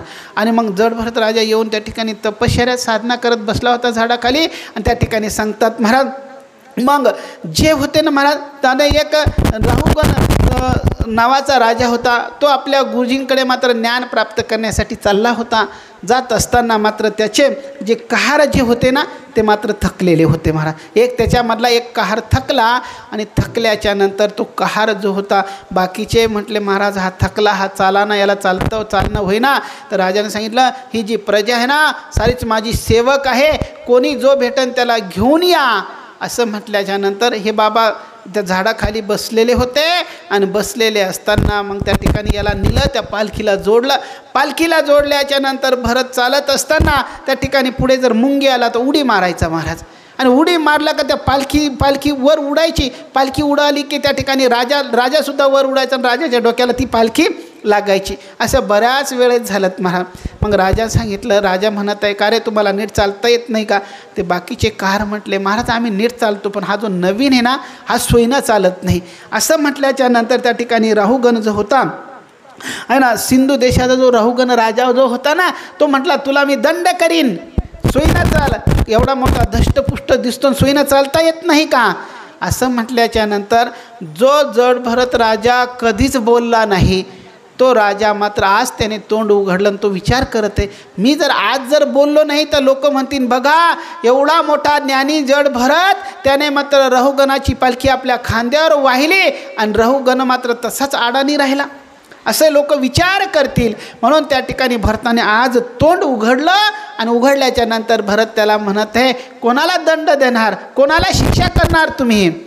महाराज ज्याला तुम्ही शिक्षा करणार तो मी नाहीच, तुम्ही कोणाला शिक्षा करणार आहे ना. जसं त्या ठिकाणी सांगत आहे आणि तुम्ही सांगत आहेत महाराज की एका मातीच्या ढेल्यावर दुसरा मातीचा ढेला ठेवला आणि त्या दुसऱ्या मातीच्या ढेल्यावर तिसरा मातीचा ढेला जर ठेवला तर कोणत्या ढेल्याला कोणत्या ढेकळाला तकलीफ होईल बरं सांगा? कोणत्या ढेकळाला तकलीफ होईल आहे ना. आता हे शरीर हे जे शरीर आहेत ना हे एक मातीचा ढेला आहे. ढेला म्हणजे ढेकळ आहे ना, आणि त्याच्यावर ही पालखी एक मातीचीच आहेत आणि त्या मातीच्या पालखीमध्ये दुसरा एक त्या ठिकाणी राहुगण नावाचा एक ढेकूळ तिसरा बसलेला आहे असं सांगत आहे. शरीर तुम्ही ज्याला दंड देणार आहे तो मी नाहीच असं म्हटल्याच्या नंतर मग त्या ठिकाणी राहुगण जो होता तो खाली उतरला आणि त्याला त्याची ही गोष्ट ऐकल्याच्या नंतर राहुगणाने त्याला विचारलं कोण आहेस तू, खरं सांग, ही जी भाषा कोणाची आहे? असं म्हटल्याच्या नंतर त्याने सांगितलं तुम्ही भरताचं कधी नाव ऐकलं का? ते सांगितलं हो भरत महाराज, हो त्यांचं नाव मी ऐकलेलं आहे. म्हणे तोच भरत मी, असं सांगत आहे, तोच भरत मी आहे. आणि मग त्याने आपल्या मागच्या पूर्ण जन्मांचा वृत्तांत सांगितला आणि ते सांगितल्याच्या नंतर अहम पुरा भरतो नाम राजा विमुक्त दृष्ट श्रुत संगबद्ध आराधनम भगवत इहे मानो मृगो भव मृग संगात तार्थ. सांगत आहे मी पूर्वी भरत नावाचा राजा होतो, मृगाचा संग केला, मृगाच्या जन्माला गेलो, त्याच्यानंतर मात्र पुन्हा मात्र मी ह्या ठिकाणी मात्र जड भरत म्हणून जन्माला आलो असं सांगत आहे. आणि मग त्या ठिकाणी जड भरत राजाने मात्र त्या ठिकाणी राहुगणाला सुंदर असा ज्ञानाचा उपदेश दिला आणि ते उपदेश देत असताना ह्या संसाराची भयावह सांगितली. हा संसार किती भयावह आहे, हा संसार किती दुःखदायक आहे याचं मात्र ह्या संसाराच्या दुःखाचं वर्णन केलं महाराज. आणि मग आणि जो ज्ञान केव्हा टिकतात महाराज, जोपर्यंत आपल्यामध्ये वैराग्य आहे तोपर्यंत ज्ञान टिकतं आहे ना. ज्ञानाला मात्र जसं त्या ठिकाणी सिंहनीचं दूध आहे, त्या सिंहनीच्या दुधासाठी त्याला साठवण्यासाठी मात्र त्या ठिकाणी सोन्याचंच पात्र लागतं. सोन्याच्या पात्राशिवाय मात्र सिंहनीचं दूध राहू शकत नाही. तसं ज्ञान जर आपल्यामध्ये राहावं टिकावं असं जर वाटत असेल ना तर त्याला मात्र वैराग्याचं पात्र लागतं महाराज. जोपर्यंत आपल्यामध्ये वैराग्य येत नाही तोपर्यंत ज्ञानही टिकत नाही. म्हणून या संसाराविषयी अगोदर वैराग्य झालं पाहिजेत आणि या संसाराविषयी वैराग्य झाल्याच्या नंतर मग ते ज्ञान जे आहेत ना महाराज, मग ते ज्ञान टिकतात महाराज. म्हणून त्या ठिकाणी ते ज्ञान प्राप्त करण्यासाठी वैराग्याची खूप आवश्यकता आहेत महाराज है ना. म्हणून त्या ठिकाणी झडझडूनी वहिला निघ असं सांगितलेलं आहे. म्हणजे ह्या संसारापासून एकदा अलग झालं पाहिजेत, अलग निघलं पाहिजेत, म्हणजे वैराग्य अंतकरणामध्ये धारण केलं पाहिजेत असं. मग त्या ठिकाणी त्याला ह्या संसाराची जी भयावह आहे, ह्या संसाराचं ते भिषूर स्वरूप जे आहेत ना, या संसार जो समुद्र आहे त्याची भयावहता जी आहेत, त्याचं दुःखरूपता जी आहे ती मात्र त्या ठिकाणी भरत राजाने मात्र त्या राहुगणाला व्यक्त केली. संसार कसा आहे त्याच्याविषयी विचार करा ना महाराज. संसार कोणाचा पूर्ण झाला, किती दुःख आहेत महाराज. आजा मेला पंजा मेला बाप मसना गेला, देखत देखत नातू, पण तू किती दुःख आहे बरं आहे. किती दुःख आहे संसारामध्ये महाराज. मी कालच सांगितलं महाराज, या संसारामध्ये प्राप्त करण्यासाठी दुःख आहे, प्राप्त झालेली वस्तू त्या ठिकाणी टिकवण्यासाठी दुःख आहे, सांभाळण्यासाठी दुःख आहे, आणि नष्ट झाल्याच्या नंतर तर दुःखच दुःख आहेत. म्हणून अशी भयावह जी आहे संसाराची, ती भयावहता जी आहे ती मात्र संसार दुःख मूळ चौकडे विंगळ विश्रांती नाही कोटे रात्रन. संसार कसं आहे, चौकडे दुःख मूळ आहे. इंगळाच्या अंथरुणावर जशी झोप लागत नाही ना, तसं ह्या संसारामध्ये मात्र सुख प्राप्त होत नाही. म्हणून ह्या संसाराविषयी वैराग्य धारण केलं पाहिजे. म्हणून ह्या संसाराची भयावहता जी आहे ती मात्र रहुगणाला सांगितली. त्याच्या अंतःकरणामध्ये अगोदर ह्या संसाराविषयी वैराग्य प्राप्त केलं, आणि मग त्या ठिकाणी मात्र त्या वैराग्यरूपी पात्रामध्ये मग त्या ठिकाणी ज्ञानरूपी जे दूध आहेत ना, वाघीचं ते ज्ञान त्याला मात्र मग दिलेलं आहे. जो रहुगण आपल्या गुरुकडे ज्ञान प्राप्त करण्यासाठी चालला होता, त्याला मात्र इथेच त्या ठिकाणी भरताने काय केलं महाराज, ज्ञान प्राप्त करून दिलेलं आहे. सुंदर असा प्रसंग आहेत महाराज. मग शुकाचार्य परीक्षित राजाला सांगत आहे की मग त्या भरतावरूनच त्या ठिकाणी आता त्या भारतावरूनच आपल्या भारताला मात्र त्या ठिकाणी भारत हे नाव पडलेलं आहे असं वर्णन त्या ठिकाणी संत महात्मे भाव काढतात महाराज. त्या ठिकाणी मग त्या ठिकाणी ते 7 जे द्वीप आहे त्यामध्ये त्या ठिकाणी सर्वात जे मुख्य द्वीप आहे जम्बूद्वीप, त्याचं वर्णन, आणि त्या जम्बूद्वीपामध्ये हे भारतवर्ष आहेत असं त्या ठिकाणी वर्णन करत आहे. आणि त्याचं वर्णन केल्याच्या नंतर शुकाचार्य परीक्षित राजाला सांगतात. मग शुकाचार्यांनी त्या ठिकाणी 28 प्रकारच्या नरकाचं वर्णन केलेलं आहे. त्याच्यामध्ये तामिश्र नरक आहे, अंध्र तामिश्र आहे, रौरव आहे, महारौरव आहे, कुंभीपाक आहे, कालसूत्र आहे, अशीपत्र आहे ना. या साऱ्या नरकाचं वर्णन केलेलं आहे. ते सांगतात महाराज, जे लोक खोटं बोलतात, ते जे लोक खोटी ग्वाही देतात म्हणजे खोटी साक्षी देतात ना, अशा लोकांना मात्र त्या ठिकाणी तामिश्र नावाच्या नरकात जावं लागतं महाराज आहे ना. जे लोक मात्र त्या ठिकाणी व्यभिचार वगैरे करतात ना, अशा लोकांना मात्र त्या ठिकाणी रौरव नावाचा जे नरक आहे त्याच्यामध्ये त्या ठिकाणी घातल्या जातं असं त्या ठिकाणी 28 प्रकारचे जे नरक आहेत त्याचं वर्णन केलेलं आहे.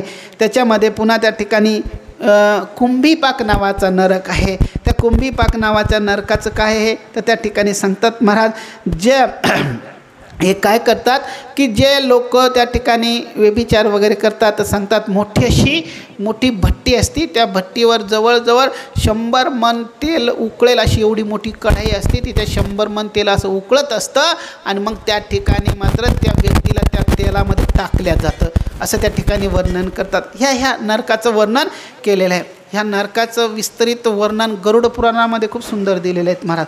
गरुड पुराणामध्ये आलेलं आहे, कोणतं पाप केल्याच्या नंतर कोणत्या नरकात जावं लागतं हे गरुड पुराणामध्ये. गरुड पुराण एकदा नक्की वाचा. काहींची अशी भावना आहे बरं का, गरुड पुराण मेल्याच्या नंतरच वाचल्या जातं असं नाहीत महाराज. गरुड पुराण म्हणतात की मेल्याच्या नंतर गरुड पुराण वाचा. आता जे माणूस मेलेला आहे त्याच्या नावाने गरुड पुराण किती जरी वाचलं तर काय फरक पडणार आहे.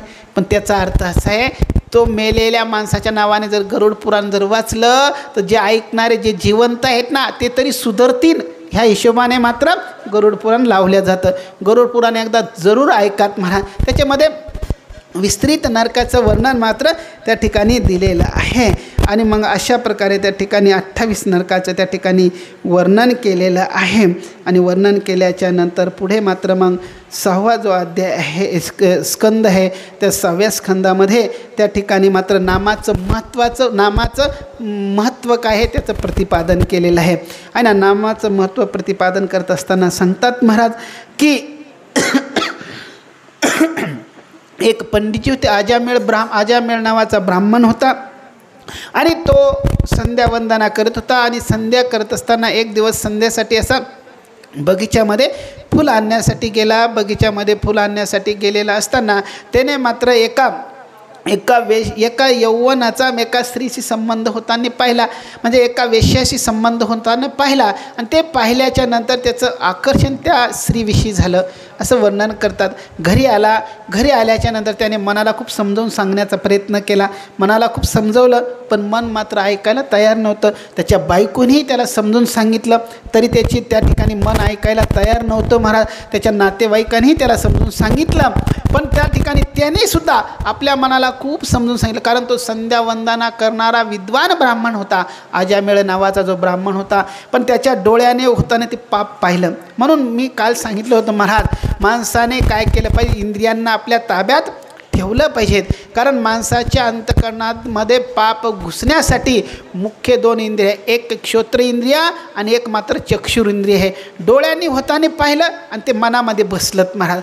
त्याला मात्र ती स्त्री त्याच्या ध्यानातूनच जाईनात महाराज. जपाला बसला तरी तीच समोर यायला लागली, त्या ठिकाणी मात्र संध्या करू लागला तरी तीच, जेवताना तीच आहे ना, त्याला मात्र ती सारखी तीच दिसू लागली. आणि त्याचं मन मात्र त्याला वाटत होतं हे वाईट आहे, इकडं जाऊ नये. मनाने त्याला समजावण्याचा प्रयत्न केला, बुद्धीने त्याला खूप सांगितलं, पण मात्र त्या ठिकाणी मात्र ते ऐकलं, मन मात्र ऐकलं ना महाराज. मग त्याच्या बाकीच्या सर्वांनी, त्याच्या मुलांनी समजून सांगितलं, पत्नीने समजून सांगितलं, त्याने स्वतःच्या मनालासुद्धा खूप समजवण्याचा प्रयत्न केला. पण त्या ठिकाणी मात्र बलवान इंद्रियो ग्रामो विद्वान मपी कर्षती आहे ना. मग त्या ठिकाणी मात्र ते बलवान इंद्रिय ते मात्र तिच्याकडे आकर्षित झालात महाराज. आणि आकर्षित झाल्याच्या नंतर त्याने घरदार सोडून दिलं महाराज. एवढी त्या ठिकाणी पतिव्रता पत्नी होती, तिचा त्याग केला, घरादाराचा त्याग केला, मुलाचा त्याग केला. संध्यावंदना जी होती ती सुटून गेलीत महाराज. नातेवाईक सुटले त्याचे, तिच्या घरी जाऊन राहू लागला. त्याचे नातेवाईक पहिले तर त्या ठिकाणी पत्नी संध्या सुटली, त्याची संध्या जी होती ना ती संध्या सुटून गेली. त्याच्यानंतर पत्नी सुटली, मुलं सुटले, घर सुटलं, त्याचे नातेवाईक सुटले. आणि त्या ठिकाणी मात्र तो त्या वेश्येच्या घरी जाऊन राहू लागला. आणि राहत असताना महाराज दिवसामागून दिवस व्यतीत झाले. तिच्याबरोबरच त्याने आपला प्रपंच थाटला. आणि थाटल्याच्या नंतर जवळजवळ तिच्यापासून त्याला 9 मुलाची प्राप्ती झाली असं सांगत आहे. मग आता तिचे लाड वगैरे पुरवण्यासाठी कष्ट करावं लागले, चोरी करू लागला, मारहाण करू लागलात महाराज. आणि मग पुढे मात्र त्या ठिकाणी असा प्रसंग होता, 10वा मुलगा नेमकाच त्याला त्या ठिकाणी झालेला होता. 10 दिवसाचा तो मुलगा होता.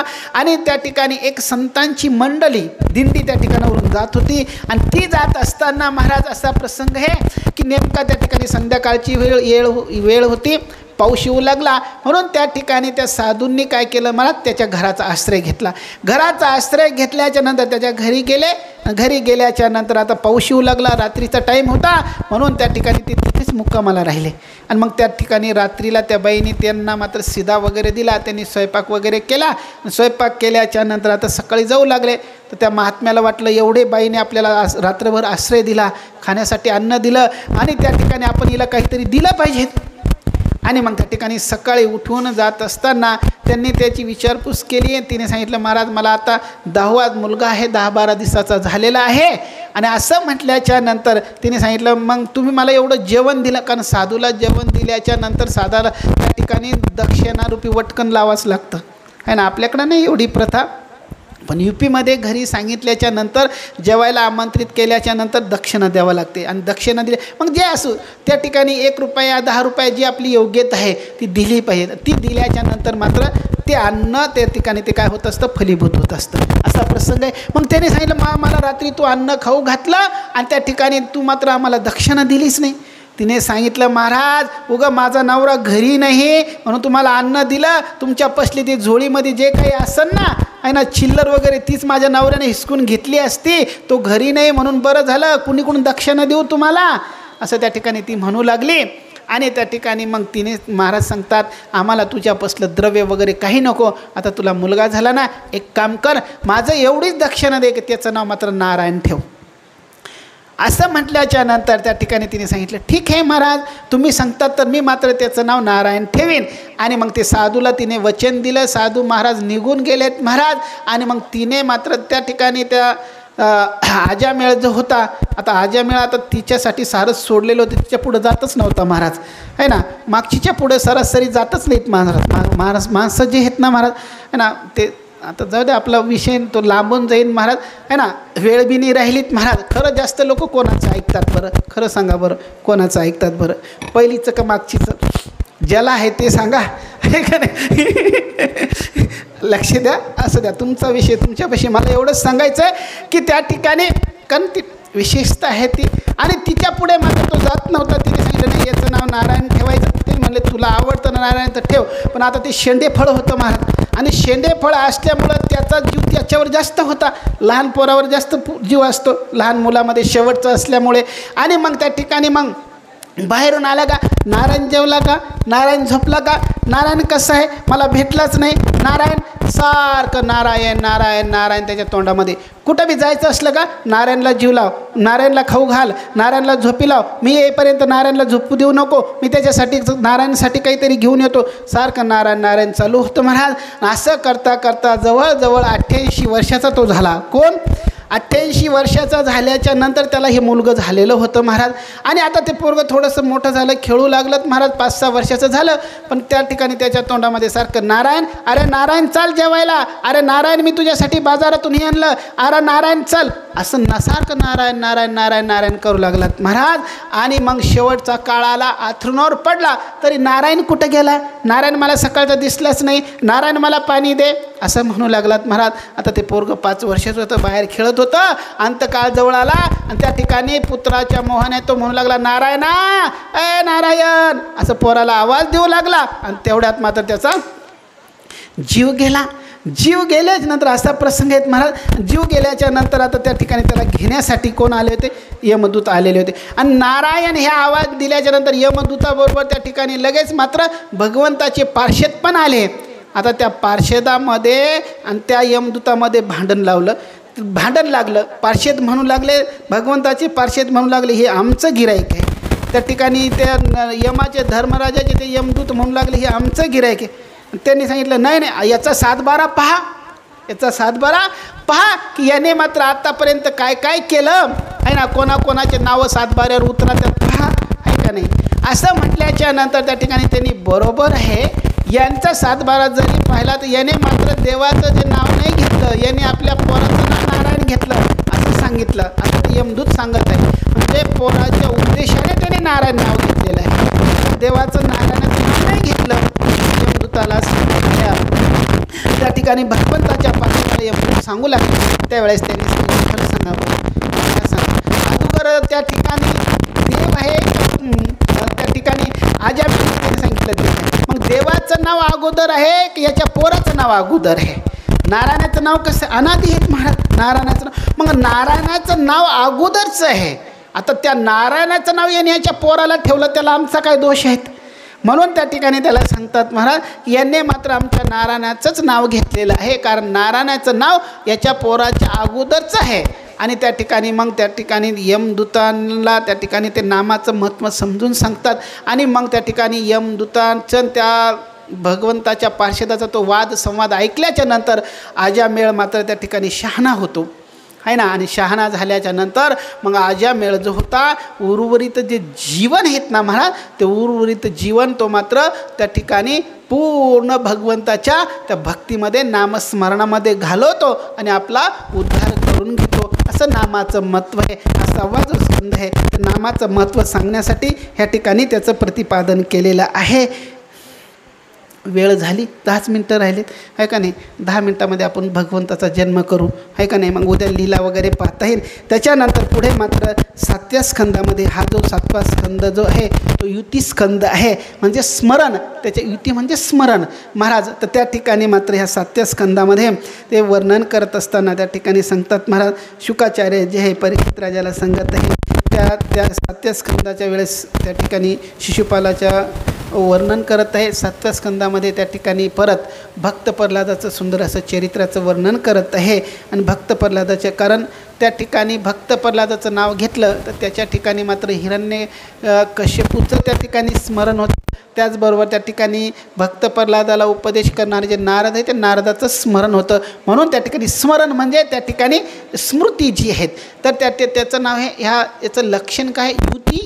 ह्या 7व्या स्कंदाचं लक्षण आहे युती. ते भागवताचे 10 लक्षणे जे सांगितलेले आहे, तर ते 10मध्ये जी युती जे लक्षण आहे ते मात्र ह्या 7व्या स्कंदाचं आहे.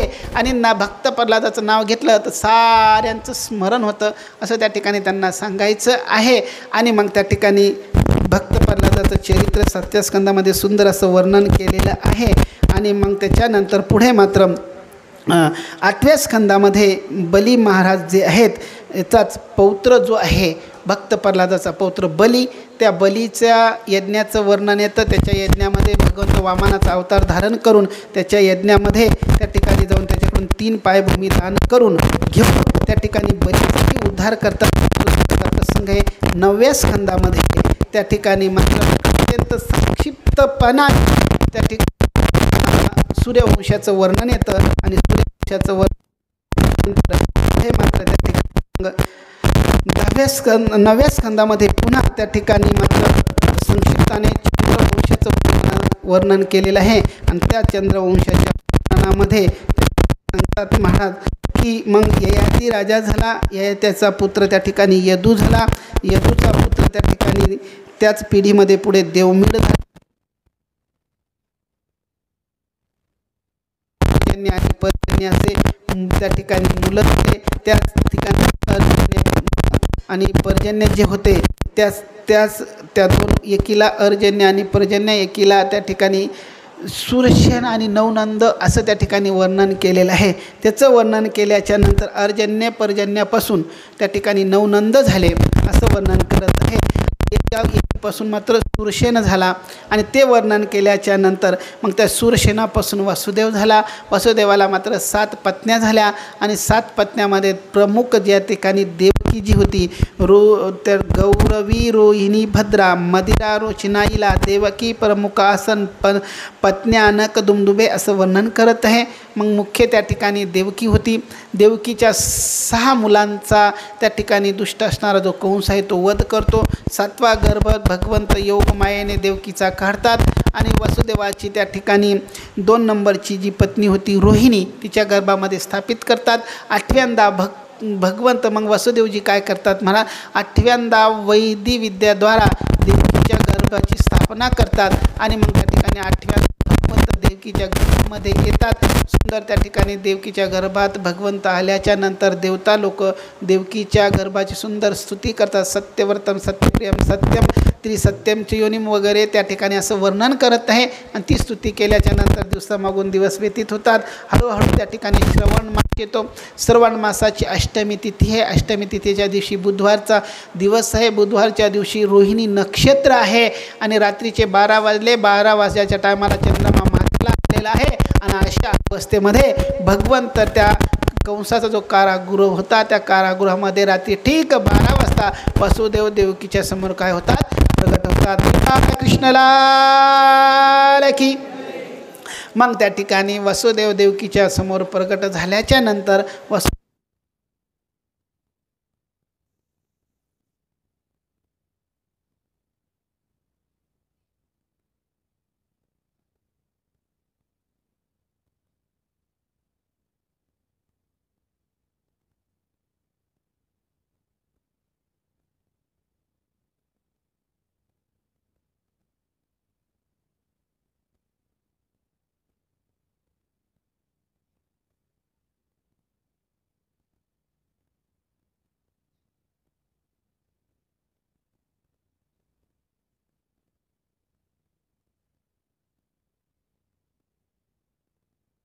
लीला केलेल्या पुतनाचा वध आहे.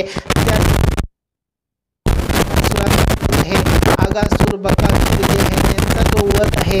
त्याच्यानंतर आपल्या लीलेच्या माध्यमातून कसं प्रेम दिलं ते प्रेम देत असताना भगवंताने रास क्रीडा कसा केला हा सारा प्रकार. आणि त्याचबरोबर भगवंताने ब्रह्मदेवाचं गर्वहरण आणि गोवर्धनाची पूजा करून इंद्राचं गर्वहरण कसं केला हा सारा प्रसंग मात्र आपण उद्या पाहू. आपली जी आजची वेळ आहे ती संपलेली आहे. बोले बालकृष्णलाल की जय. आता आरती होईल. आरतीच्या नंतर पुढचं नियोजन.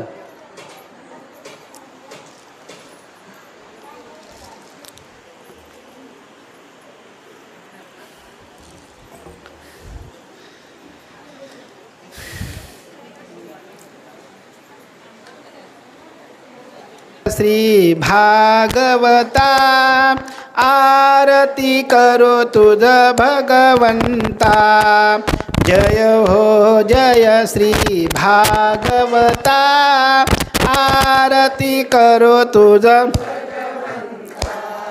श्री शुक मुनीने परम भक्तीने नाना परीने गाईले जा हरिचरिता आरती करो तुझ भगवंता जय हो जय श्री भागवता आरती करो तुझ